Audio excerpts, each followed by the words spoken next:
Ladies and gentlemen, good day and welcome to the Q4FY25 earnings conference call of Newgen Software Technologies Limited, hosted by ICICI Securities.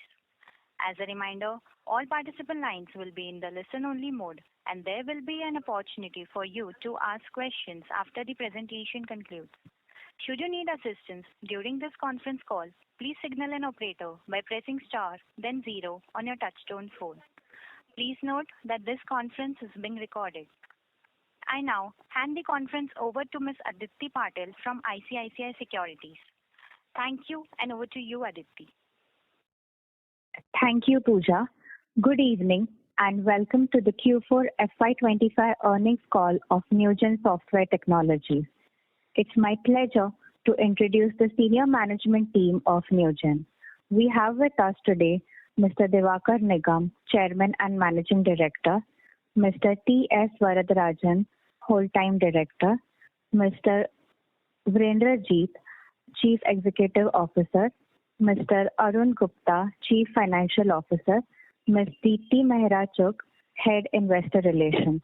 I now hand over the call to Ms. Deepti for further proceedings. Thank you, and over to you, Deepti. Thank you, Aditi. Good afternoon, everyone. I'm Deepti Mehra Chugh, Head Investor Relations, Newgen Software Technologies Limited, and I welcome you all to the Q4 FY25 results of the company. Before we move on to the discussion, let me highlight that this call may contain certain forward-looking statements concerning Newgen's future business prospects and profitability, which are subject to a number of risks and uncertainties, and the actual results could materially vary from the forward-looking statements. Past performance may not be indicative of future performance.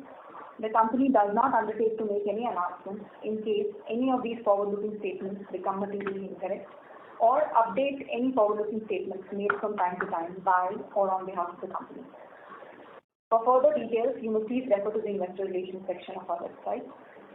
I will now hand over to Mr. Varadarajan for presentation of the results, which will be followed by a Q&A. Thank you.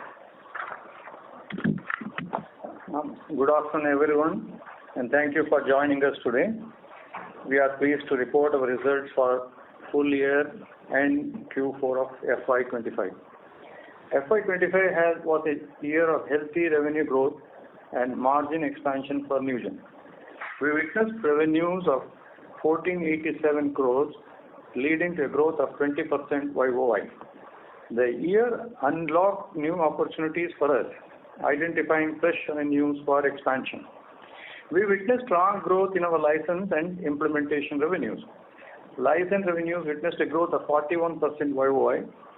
This is expected to generate further downstream revenues moving forward. Implementation revenues grew by 25% YOY. For the year, our annuity revenues were at 834 crores, comprising of 56% of our revenues. Our business model is well diversified across geographies, with each geography meaningfully contributing to our growth. APAC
extracting insight and streamlining of workflows. As part of our AI-first strategy, we are making significant investment in AI-driven products and solutions. We are moving towards conversational agentic frameworks where voice will play a central role. By leveraging AI, We can help boost productivity, decision quality, and even employee engagement with these enterprise systems. During the year, we have launched our groundbreaking AI agents, Lumen, Harper, and Marvin. Lumen is a growth intelligence agent. Harper is a conversion intelligence agent to boost engagement and sales. Marvin is a productivity agent for task automation and efficiency enhancement. These products are designed to deliver cost-effective and cost-efficient value while prioritizing transparency and governance. These agents have already demonstrated their potential through several promising and rich use cases. Some of our compelling use cases include an AI-based case management solution to streamline, automate, and enhance the management of cases. These would be extremely critical in reducing the processing time significantly across knowledge industry, regulatory authorities, and so on. Another interesting use case based on our AI agent Lumen includes an AI-first early warning system for corporates, financial institutions, and SMEs, which has been designed to proactively monitor and identify potential risks such as credit default, fraud, liquidity issues, or systemic threats in order to take preemptive action. These systems use machine learning, data analytics, and real-time monitoring to detect warning signs from various data sources across around 1,500 parameters at account and borrower level. In the insurance sector, we are working in the agentic workspace for underwriting and claim processes to enhance the decision making and making it more straight through by clearing anomalies and exceptions, underwriting cases, data-driven models for faster, more accurate, and more consistent decisions. We anticipate further growth and innovation in AI-led journeys as we build upon these use cases and successes. We have provided to a vertical first go-to-market, focusing on various journeys clusters on the basis of their revenue potential, product maturity, investment, and portability across geographies. Newgen's transformative growth vision includes targeting banking at scale across regions and expanding in insurance and government segments. We are also strengthening our partnership with advisory firms, system integrators, and independent software vendors. In Q4, Newgen has been named a leader in the Forrester Wave content platforms, that is in Q1 2025. Newgen One Contextual Content Services received the highest possible scores in 10 criteria, including metadata, search, content migration, lifecycle management, intelligent data extraction, document generation, and digital process automation. The report recognized that Newgen continues its solid innovation strategy with a focus on AI automation and app design capabilities. Our culture of innovation combined with deep domain expertise is what truly differentiates us. Out of our global workforce of over 4,600 professionals, we have more than 600 people spanning product development, AI engineering, domain consulting. During the year, we have added senior leadership talent to strengthen go-to-market, delivery, and innovation capability also. We are proud to be recognized as a great place to work. This certification is a testament to our unwavering dedication to fostering and empowering and dynamic work culture where our people thrive and deliver outstanding results. Coming to profits and margin, we delivered healthy growth in profits and expanded margins during the year. Profit after tax was at 315 crores, which is 21% of revenues. We continue to prudently invest in R&D and sales and marketing activities. During the year, we have invested nearly 10% of our revenues in R&D initiatives and around 21% of revenues on the various sales and marketing activities. On the balance sheet front, we witnessed robust cash flow generation with our net cash generated from operating activities for the year at rupees 215 crores. We have declared a dividend of rupees 5 per share. Looking at Q4 results, we crossed quarterly revenues of 400 crores for the first time. We witnessed 15% YOY growth in the quarter to reach the revenues of 430 crores. Our profit after tax reached 108 crores in this quarter. We are excited about the future and expect to continue to maintain the growth momentum with our unique solutions in the financial services, insurance, government sector, and innovation in AI-led journeys. These solutions and our result-based services help our customers with their revenue enhancement, optimization, and efficiency improvement. Our strategy is built around the full life cycle of our users, and that journey-led mindset is paying off in stronger engagement, retention, and growth. While we remain mindful of the broader market conditions, we are confident in our ability to continue delivering value to our customers and shareholders. That's all. Thank you very much, and we are now open for the question and answers. Thank you very much. We will now begin the question and answer session. Anyone who wishes to ask a question may press star and 1 on their touchtone telephone. If you wish to remove yourself from the question queue, you may press star and 2. Participants are requested to use handsets while asking a question. Ladies and gentlemen, we will wait for a moment while the question queue assembles.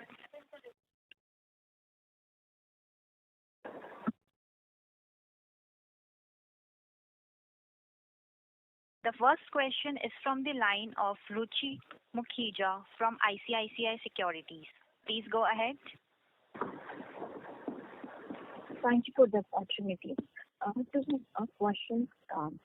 First, if I look at the annuity revenue mix, it's been trending down even when I look at the annual number.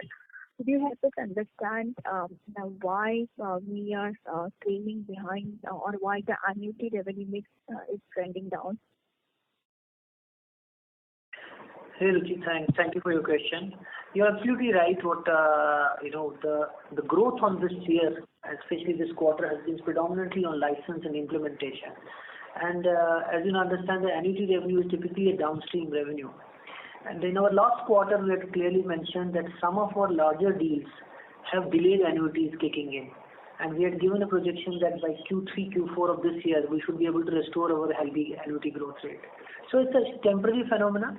We don't see it as a normal, but the business automatically compounds annuity. There's not a question about that. But yes, in the short term, since the license growth rates and the implementation growth rates are higher side, you don't see the annuity growth rates proportionately. We do think that in next 2 quarters, we should be back on the track so that the growth rates can be restored onto the annuity side of it. Got it. Secondly, if we look at the growth number, this year we saw successive growth moderation for FY25. Q1 we had 25% growth rate. Now we are ending Q4 with 15% YY top line growth. So when you look into the deal wins, what do you see the near to medium term growth that Newgen can have? Yeah, so while you look at the 15% growth, and this is a large quarter for us. And if you look at our deal win momentum, I think this has been one of the very good years for us. In fact, we have won 62 large logos this year, and which is significantly much higher than in previous years. Not only that, some of the challenges in US, they have been addressed in Q4 with almost 10 large deals incoming from US, and APAC has grown.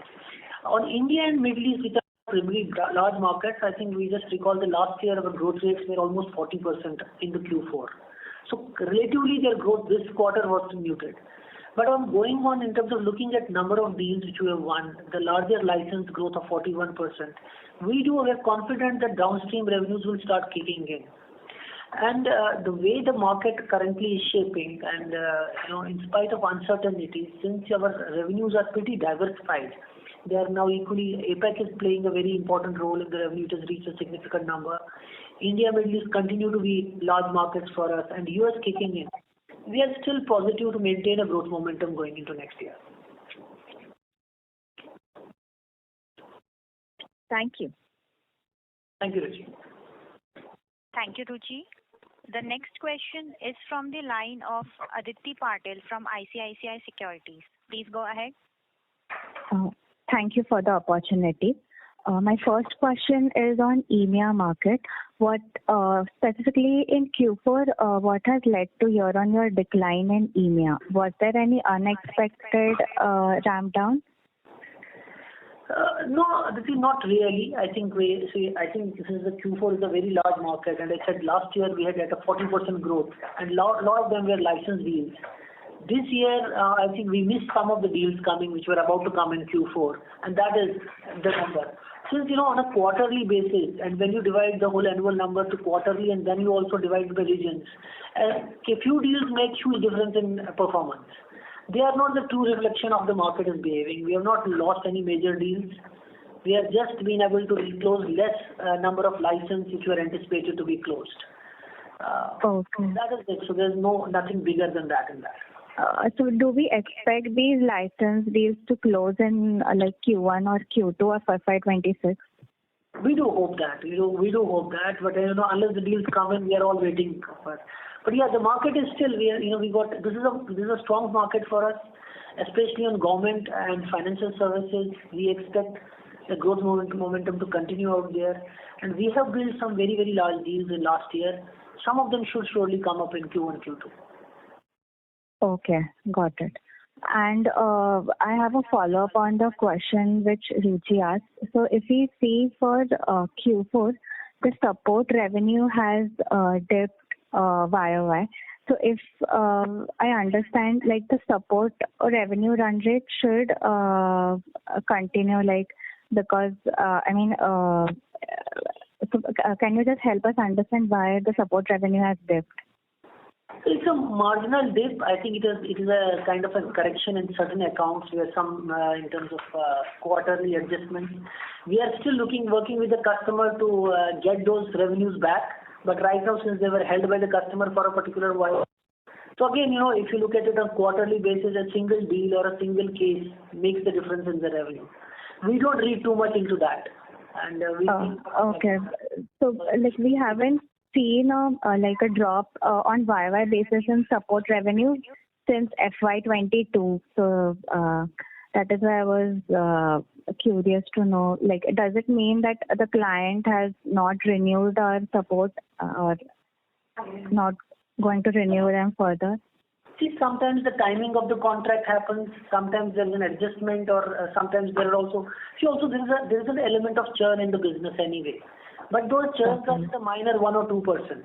So they are not the effect. So there is no major change or major loss of client. So it is more about adjustments or more about in terms of the timing of the deal happening. Okay. Yeah. Okay, got it. And on the implementation revenue, so for Q4 we did see a strong growth both in QOQ and YOY. So does it mean that the deals which were stretched for our Indian PSU banking clients, the implementation that was stretched, that is progressing well? And so when should we expect major part of that to get completed? Yes, so I think we had strong implementation revenues projected coming into Q4. We are still, in the process of executing some of those projects. I think most of them will be in the more final stages in Q3, Q4 of this year. And that is where we are hoping to kick in the more support revenues and the ATS revenues we should get. Okay. And can you remind us what is typically what is the percentage of support and implementation revenue as compared to support and AMC revenue as percentage of your license revenue? So so basically ATS AMCs have direct correlation. They're somewhere between 18 to 22% of our revenue when they kick in. Support is depending on more about complexity of engagement. So clients could have a disproportionate. So clients could have a support team of 5 or they could have a 50 support team. That's more to do with the kind of work and where they are rolling out. So it does not have a direct correlation. Okay. And can you share the order book number as of end of FY25, how much it has grown? I think at the end of FY25, our order book stood at it's 1,640 crores. 1,664 crores. Okay. So I think, order books don't give the complete picture. I think the way we look at it is, we look at order book and the unexecuted order book, which is going into the next year. I think we expect a more healthy growth on the unexecuted order book side going into next year, which results in more business and control, which is typically either renewals or unexecuted order book. So we are seeing a growth of more than 20% in the business and control part of our business. Okay, so can you share what has been the unexecuted order book number? I think Dipti can share those numbers accurately. I don't have right now on that, but she can share it for last 3 years. Okay, sure. Thank you. And last one on, we have seen moderation in banking revenue. Like we have seen a strong growth in banking for last few quarters, and now we are seeing the growth moderating. So is it because for our large clients in India and EMEA, we have implemented our key solutions and the demand is now saturated? Like, can you share growth outlook going forward over here? No, you're absolutely right. I think you're seeing this year there is a higher jump in insurance and government growth, and the banking growth is more at, I think, 11-14% of growth, if I'm correct. Maybe 15% growth in banking rather than close to 20%. And you are right. I think last 2 years there's a huge momentum around public sectors spending on banking, especially also on the digital lending side, which we are trying to do in both India and Middle East. Some part of that has been serviced, but still the unserviced part is very, very large. I think it's still, since our growth rates last year were very high and we are still in process of executing some, we see slightly muted. We don't see that for next few years. Still, banking is going to be the predominant growth driver for the company, while insurance and government will start taking up some market share where we can do even have accelerated growth. But for the company to grow, we still expect the banking to do extremely well. We have cases going forward both in India and Middle East this year, and we don't see a challenge that to maintain a growth momentum. I think this current years of 15% growth vis-a-vis 20% growth in banking, I would still treat as an anomaly rather than that is the trend going forward. Okay, so can you talk in bit detail about the unserviced part, like which client segment or which solutions comprise this? See, I think, while even on the core product of lending, we have covered most of the public sector and maybe some tier 1 banks. There's a huge set of markets still, which is typically looking at, doing second generation of transformation on those products. So private banks are available to us, and then there's a large list of what we call finance companies or NBFCs, which are last year we got around 6 of them. There are still in India roughly around 30 more, which is an addressable market for us. Beyond that, we sold some of things like payments and trade in some tier 1 accounts. So there's a huge probability of multiplying those businesses across all more, both in India as well as in Middle East. So I would say continued momentum on lending plus more to do in payments and trade in tier 1 banks is going to provide a wider market for us. And then supported by the deals which we can do in financial, what you call NBFCs. Okay, got it. Thank you. Thank you. Thank you. The next question is from the line of Pranav Mashruwala from Dolat Capital. Please go ahead. Hello. Hello. Yeah, am I audible? Yeah, Pranav, go ahead. Just one on the broad revenue and revenue outlook. considering the overall macro situation, any pockets of headwinds that we are particularly seeing in terms of delays. So we've seen certain delays coming out in our SaaS and also in some of our licensing. So any headwinds that you'd like to call out for FY26? Sorry, I think there's a lot of disturbance, right? You can go on. Yeah. Is it any better? Yeah, thank you. So Pranav, I think as you were rightly saying, I think right now everything is pretty uncertain and we don't know how things are going to shape. Having said that, as I said, we are pretty diversified. There's not a single market or a single client segment on which we are dependent.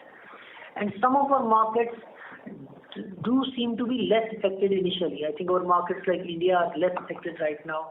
We are also working in APAC. And the third thing is the financial services companies where we are dealing with predominant and insurance. They probably have second degree impact and third degree impact. So we are, in the beginning of the year, in our planning stage, we are clearly driving for growth this year. We don't see any larger challenges, hitting our way. Having said that, I think we'll be cautious. We'll be assessing situation every quarter. But as of now, in the beginning of the year, we are looking at our historical growth rates and trying to do better than that. Great. Also, just doubling down again on the growing the SaaS business. Do we expect SaaS to, recoup some of the slower growth in FY26, considering some of the deal pipeline and that we have been building in base as well as marketing teams in US? No, I don't see that. I see some of the momentum which has come in US and also momentum in other geos like Australia and UK should push the SaaS revenue up. And we are hopeful that I think in next year we should do a better number on SaaS. So SaaS is again, it's a kind of where we are providing software service on cloud. But beyond that, our license deals are equivalent to SaaS deals. So in US, we are doing both combination of typically some tier 1 accounts are looking at even license deals, but mostly are looking at SaaS. So any growth in US, Australia, UK, and even some in other markets is tending towards SaaS. So I don't see any challenge in SaaS business per se next year. Great. So just also one on the margin aspect. So we are really right now exiting Q4 on a high note. How would you see margins trending over for the next year? See, I think we have been always maintaining this. For our company, we always operate for higher growth mode. So we initially upfront, we have cost loaded. And somewhere between 16 to 18% is what we load cost in the beginning of the year as a part of the plan. So any growth which we hit in above 20%, our margins should keep on expanding. And I think unless we are more aggressively able to invest in growth. But in any eventuality we fall below 17-18% of growth, we may have flat margins or contracted margins. So margin is a function of our business. We have at a gross level above 64% margins. So as long as we can maintain a healthy growth rate, the margins will keep on expanding. Finally, on the expected tax rate for FY26, so Q4 we exited with around 23% and Q3 we had about 16.5%. So color on that. So this is the base now. I think it's because of the SEZ full benefits and now partial benefits coming in. Now the current base of 23% is going to be the likely base which will continue going forward. And so last year we had roughly around 17.5 or I think more close to 18% tax slab. This year we are operating at 23%. So this is the new base. I don't think it can ever go back unless we have some change in government policies. So this is going to be the new norm on operating at 23% tax. That's it from my side. Thank you so much. Thank you. Thank you. The next question is from the line of Akshat Agarwal from Jefferies. Please go ahead. Hi, good afternoon, sir. Thanks a lot for the opportunity. I have two questions. Firstly, follow up on one of your other participants' questions where you said that we could take about a couple of quarters for the annuity revenue growth to come back to double-digit levels or mid-teens levels. So if the first half is going to be in single digits and annuity forms a bulk of your revenue portion, is it fair to expect that you will be able to grow 20% in FY26? That's the first question. Secondly, when I look at the region-wise margins, India margins have gone down from mid-20 levels to 15% levels in FY25 versus FY24. What will be the key reason for this? Those are the two questions. Thanks a lot. Akshat, nice talking to you again. Akshat, what is the issue is, while I'm saying annuity margins recovery is we are talking of where all our ATSs start kicking in back and the support revenues start coming in. While that is happening, we still are selling aggressively more licenses and more deals. So like in this quarter also, in previous quarter, we have continued to sell more licenses and our license growth rates are 40%. I do hope that while the annuities take some time to pick up, our new deals and our, what you call deals in existing accounts should be able to compensate for that, and we should be able to maintain a healthy growth momentum on that. On the region-wise margin, it's the same function. I think India, has not grown at the pace we expected it to grow. It's more like a growth rate of, I think, 14-15% this year, while the cost in India has grown at 17-18%. So there's a margin contraction out there. But yeah, so I think it's again at the beginning of the year, if we take a call, again this year, we will be taking a call of growing our cost at 16-17%. But we are planning that India should be able to go back to the 20 or above 20% growth mark. So I think these are momentary things, but I don't think annuity holds us back for the larger growth. I think if you look at Q4 phenomena of about growing at 15% is a function of also very high growth rates last year on Q4, plus the annuity things not kicking in terms of some of the large deals. I don't think both of the problems are in Q1 and Q2. Q1 and Q2 are relatively smaller quarters for us. Large deals new license deals can compensate for a lot of growth rates and slow down in the annuity side. And in the meantime also we are looking at multiple ways to enhance the support revenue stream and enhance the ATS support stream. We are looking at rate revisions. We are looking at, again, price renegotiation in certain cases, which should also give us few percentage points going into next 1 or 2 years. Perfect. Thank you so much, Deep. Always a pleasure. Thank you. Thank you. The next question is from the line of Heenal Gada from UBS. Please go ahead. Hi, thank you for the opportunity. So a couple of questions. We have seen that quarter 4 is typically a stronger quarter in terms of license revenue booking, but we don't see this, panning out in the current quarter. And I'm cognizant that quarter 3 was a good quarter in terms of these bookings, but then is there any other reason which is attributed to this deceleration? I think on a Q4 basis, it has been always a strong quarter for us as a percentage of annual revenue. So this year also, if you look at our annual revenues and divide across quarters, Q4 is the largest quarter for us. So it has grown.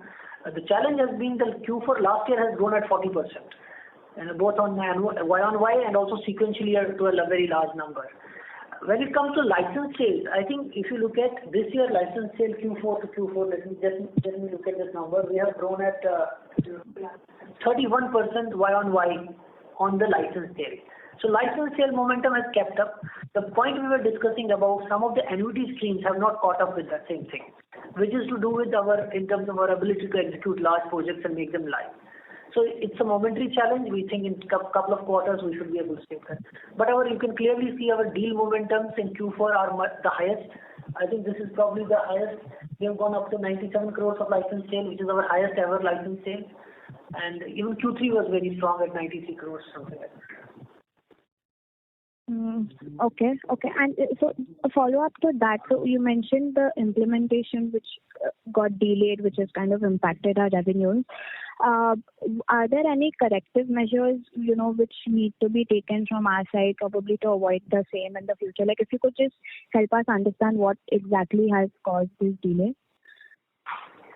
Yeah, so it's a longer story. I think if you look at a couple of years back, I think last 1.5 years, we have entered into much larger deals, which is more traditionally, and there are also deals which are more complex and more large, in which the downstream revenues, which typically start accumulating after the project's finish, have got delayed. Our typically projects used to be 6-7 months. Now they are 1.5 years to 2 years. So it was a part of great wins, and then this is the impact of that. What is happening right now in most of these projects? In next 2-3 quarters, we are towards more closure of those projects. We are almost now closing at the same time. And the next stage of large deals are also coming at a faster execution cycle, because now we have done most of them. We are trying to compress the timeline. So this is a function. It's a one-time impact which came to our business, and it was a bit of a surprise because we assumed that annuity automatically compounds, did not compound. And we do hope that as soon as our projects get live, we should be able to restore most of that revenue coming from those clients. Sure, sir. Thank you for that. And in the current quarter, we saw a couple of large deals being closed in the US. So just wanted to understand what is the strategy that we are using here, and what is the potential opportunity that we're looking in this geography. Maybe if you could give some timelines. Yeah, so in the US, we have been investing very aggressively for a long time. We created a strategy with one of the consulting firms to address 3 segments: banking, health insurance, and the insurance market. We had hired, beginning of last year, we hired complete teams to drive these markets. And now we are getting the early results of that. We have broken into cases this quarter in enterprise, we have broken into health insurance, we have broken into insurance, and then also a large deal from bank. So almost all 4 areas have fired this quarter and resulted in deals. So in fact, this was the first quarter we got 10 deals from US, and some are very marquee names. Now that we have got these wins, we expect now the growth rate and the momentum to continue building. But we'll have to wait for a few quarters, seeing how consistently we can go. We are hoping that next year US should be our growth driver. And the market for us out there, the global area we are targeting, in banks we are targeting roughly around 80 large banks. We have pivoted away from the largest set of 1,000 banks.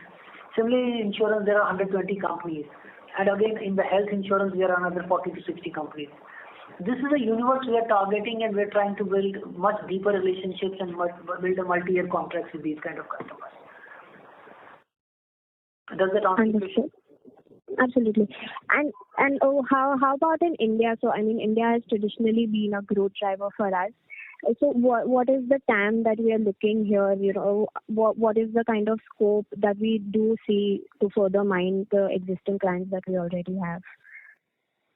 See, I think we don't have really very detailed reports of the TAM, but I think we are one of the larger players in the market, where we do expect our market share is at least more than 20% in the whole of the space we operate. But the market itself in India is expanding, and we are expanding it by getting into more and more areas.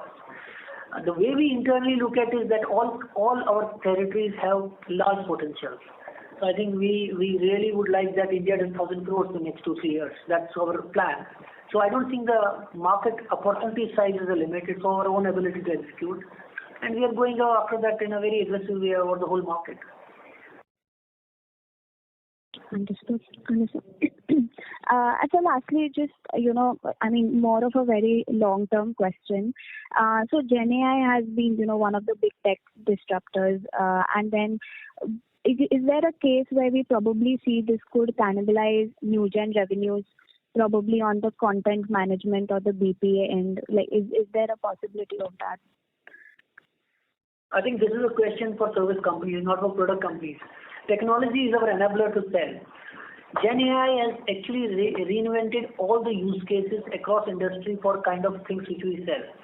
In fact, using AI for content ingestion is one of the most hot cases right now in the market, by which the last quarter, out of around 6 deals we got in US, 3 to 4 are just around the AI capabilities of our product, which is typically a combination of ML and GenAI.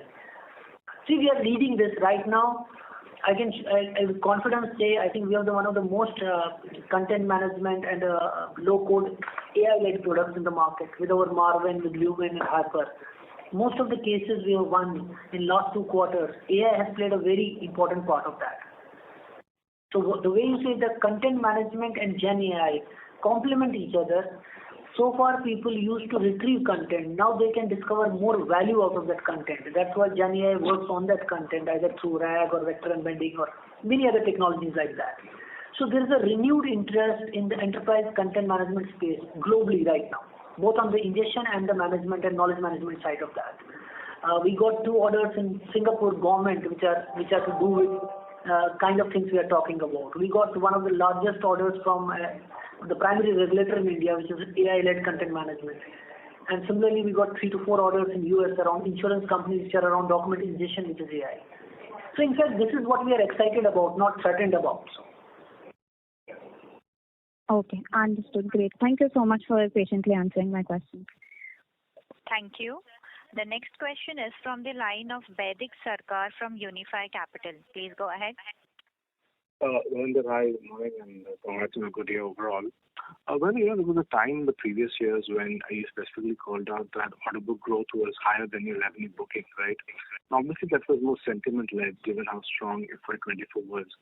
If I just backtrack to just the current quarter, not perhaps Q3, but the first month of April and Q4, how does that sentiment look on the ground today?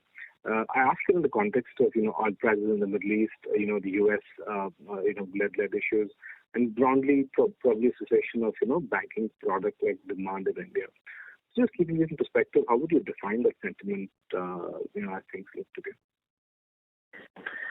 Hi, Sarkar. So, I really don't have an answer that. I can look at only our business, and what I tell you, our Q4 order book was pretty strong. I think, in fact, we had a Q1, Q2, Q3 was a weaker order book than the Q4 order book. It was predominantly, in fact, maybe it grew by around 30% or something on Q4 order book. Q1 order book, I can only tell you after the end of Q1 because 70% of our business comes at the end of the quarter in last 3 weeks. So that's the nature of the license business. See, everybody is cautious right now. Most of the customers we talk about, nobody has given an indication of holding back the projects, especially in the spaces we are. But they are cautious about, So there may be a, kind of an impact of wait and watch. But right now, I think in our sales planning and in terms of what we hear from the market, we are not seeing too much of an impact. And I hope that it remains the same way for the year. Sure, I understand. In terms of the complicated 18-24-month projects that kind of have a long gestation period, which were the primary geographies that saw that? And is it fair to assume that in H1 of this year? Sorry? India and Middle East are the primary geographies which are typically having those large gestation projects running for us. I think most of the Middle East ones we are very close to closing, and some of the Indian ones will take a couple of more quarters to do that. So these are the geographies where we have. Other geographies we don't have such a problem. Okay, so my question was that given that you specifically called out that H2 of this year will be a far stronger year in terms of revenue booking, is it fair to expect some kind of a YOY margin compression as far as H1 is concerned, given that we have fixed costs to be taken care of and we can't pull back on SG&A commitments? I'm just trying to get an understanding about margin propensity in H1 this year. No, I don't think so. So see, when you are saying Y on Y, it will not have a compression. I don't think there's any reason because our costs are flat and we are still growing at a good, healthy growth momentum. See, the margin compression only happens, and I think we look at margins typically at the annual side because on a quarterly they can change because still there's a kind of a revenue distribution which is not very even, while the cost distribution is fairly even on that. We are slightly being cautious about looking at our investments along with the returns which come in quarters. So we should be able to manage this. And unless there's a huge surprise on top line which we are not seeing, I don't see the challenge on margin. Right. So between the H2 estimates, you're still saying that there's no risk to, we ended this year with about 20% growth, which is a healthy number. So that number of between 22 to 25 will that continue to be a sanguine expectation for at least a 26 in terms of top line? See, I don't know exactly what we'll end up doing because we end up always planning a lot and then delivering something. We historically delivered about 20% or near 20% growth. In this year, we don't think our plans don't change much. We still expect to do that. And we internally would end up trying to do a much better number. But surely when it comes to budgeting, we do plan for that much of growth and that expenses accordingly. But what will happen at the end, we'll all have to wait and watch. Okay, and very lastly, Ravinder, is will growth, say, for FY27 onwards, will that be driven by our investments in new product use cases, or is it the deepening of the market for existing products that we have? How should we read this? So I think we look at growth from two areas. One is about expanding our coverage in a vertical, so getting more deeper into banking, selling more solutions to banking, insurance. The second is also getting better penetration in mature market. These are the two areas we are looking at. So how much more revenue contribution can come from markets like US or Europe, and then how many more new logos we end up winning, and then also in the same logos per account realization, how can we improve? You can see a lot of while we have churned out a lot of smaller accounts out of business, you will see revenue per account has constantly grown. Accounts greater than 5 CR revenue have constantly grown at a much higher speed. That is the churn we are driving, and this is being driven from two things about going wider into each account and selling more to them, and also getting a healthy number of new logos which are sizably large.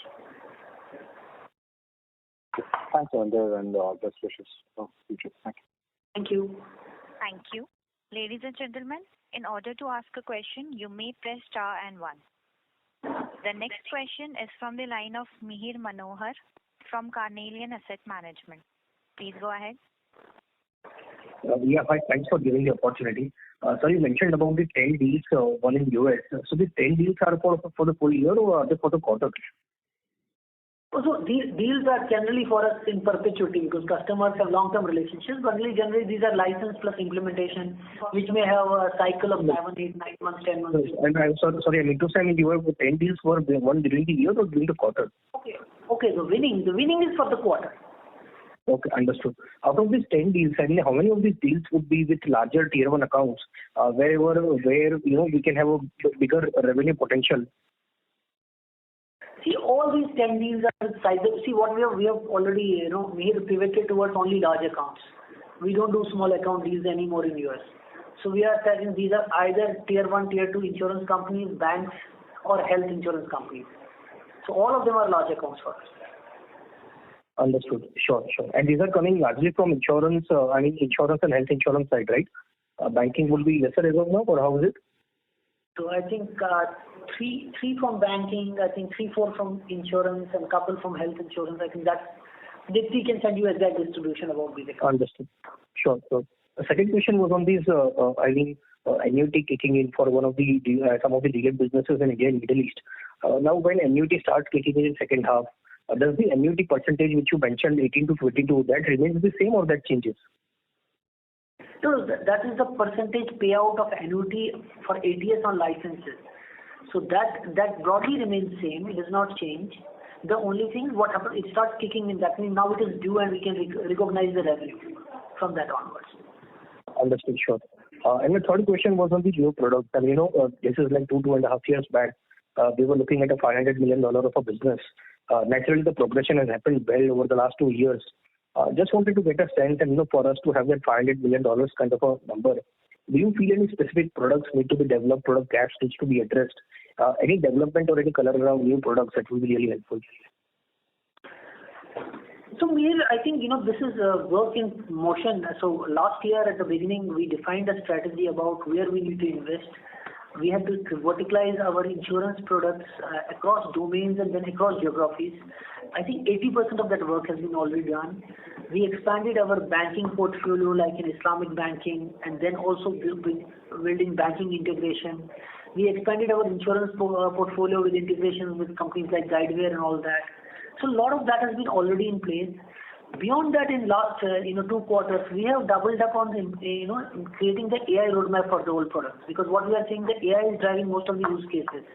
So a lot of our investment, while increasing our vertical products and making them more relevant for the market, is one dimension. The other is creating the AI-led interfaces for our most of the content management, the low code, as well as the customer communication products. I think between these two, there is enough market. And now it's our ability to go and execute and sell. Understood. Sure. Would you be looking at the core banking part of the piece to enter the corporate core banking part of the piece? No, we have not. We have not considered that, and we are not interested in that. I think we work in the layer of innovation where most of the action is happening around that. which is about journeys, processes, reinventing them. And core is where we end up, making sure that we integrate with the core and keep on expanding the functionality of the core. Core is a different business. It takes a lot of time to build credibility in the core and then build systems in core. So we are not interested in core. The only thing what we are slightly interested in health space and in insurance space, we are interested in building policy administration services, which are kind of semi-core out there. Those we already have some products, and then we are trying to expand out there. But in banking, we are not interested in core. Sure. Just one last question from my side. What was the order booking growth for the year on a YY basis? I think our order booking was at 1664, which was almost 10% or around compared to last year same time. Okay, understood. That's it from my side. Thank you very much. Thank you. Thank you. The next question is from the line of Chirag Kachadia from Ashika Institutional Equities. Please go ahead. Yeah, I have a question on order book only. Like, what is current value of unexecuted order and as well as the new one which we received during the year? I think we can, if you can write a mail, we can send you those details. Those numbers, I don't have the unexecuted exact sizes. But as I said, our unexecuted order book compared to last year same period has a healthy growth. I expect more than 20% growth in that. Okay. And is unexecuted order book likely to come in execution in FY26 or it will establish for one in FY27 as well? We are talking generally unexecuted order books which are relevant for this year. Okay. Thank you. Thank you. Thank you. The next question is from the line of Aditi Patil from ICICI Securities. Please go ahead. Thank you for the follow-up. So I have a question on the APAC market. So it has grown strongly for us in FY25. Which verticals and which countries have driven this growth, and how do we see growth outlook over here for FY26? Yeah, Aditi, thanks. So Aditi, you're absolutely right. APAC has grown strongly, and I think they've got the business has gone in two areas. One is around government. We have consolidated our position in the Singapore government space. I think we have won some marquee accounts out there, and we expect that momentum to grow into next year. I think some of the strategic deals out there we have been able to close. I think the wider market is still banking and insurance for us across all these markets. And in APAC, I think predominant market is around for us Malaysia, Indonesia, Philippines, Singapore. And then we are also trying to do something in Vietnam and other areas. But this is the market. So most of these deals which have come in banking and government space, which has given us that. It has become a substantial part of our revenue. It is almost now reached around 15% of our revenue, which is a good thing. And we are quite hopeful that I think the APAC can maintain a growth momentum. Also, having said that, I think if you look at last year, APAC growths were much muted. And since they didn't have high growth, this year numbers almost jumped out almost 60% of their growth, which is... but I think there is a considerable improvement in what our entitlement to win in government in APAC, especially in Singapore, and that's what we can ride on next year. And some of the marquee banks which we acquired, we should be able to expand both in Malaysia, Philippines, Indonesia, and some more countries. Okay, got it. And one question on the DSO days. So DSO days increased by 7 days in FY25. So what led to this increase, and what is our target range? So I think the culprit was EMEA out there, and so some of very large payments got a bit delayed out there, which I think some part of them has been already recovered in some. I think that has been predominantly. Rest, I think the larger deals that we have got into slightly, the improvement in DSO for the last year was more flat. But on Q4, since of some large payments got delayed, I think that's why the DSO jumped out there. I think we should be able to do fine in the next couple of quarters. We will be able to bring it back on track. Okay, so what should be our target range for DSO? So last year it was 130 days. See, our average, it will keep on coming down now that since it's a smaller quarter, because Q4 is very large, it always goes very high on that. But on so we think an average for around 120 for a year, and then we can improve it from there. So I think it will keep on becoming better for next Q2, Q3, but Q4 again becomes high because of a very large amount of our billing happens in Q4. Okay, got it. Okay. Thank you. Thank you. This was the last question for today. I now hand the conference over to the management for closing comments. Thank you so much everyone for joining in. For any further questions, you can connect with me or go to the website. Thank you. Thank you. On behalf of ICICI Securities Limited, that concludes this conference. Thank you for joining us, and you may now disconnect your lines.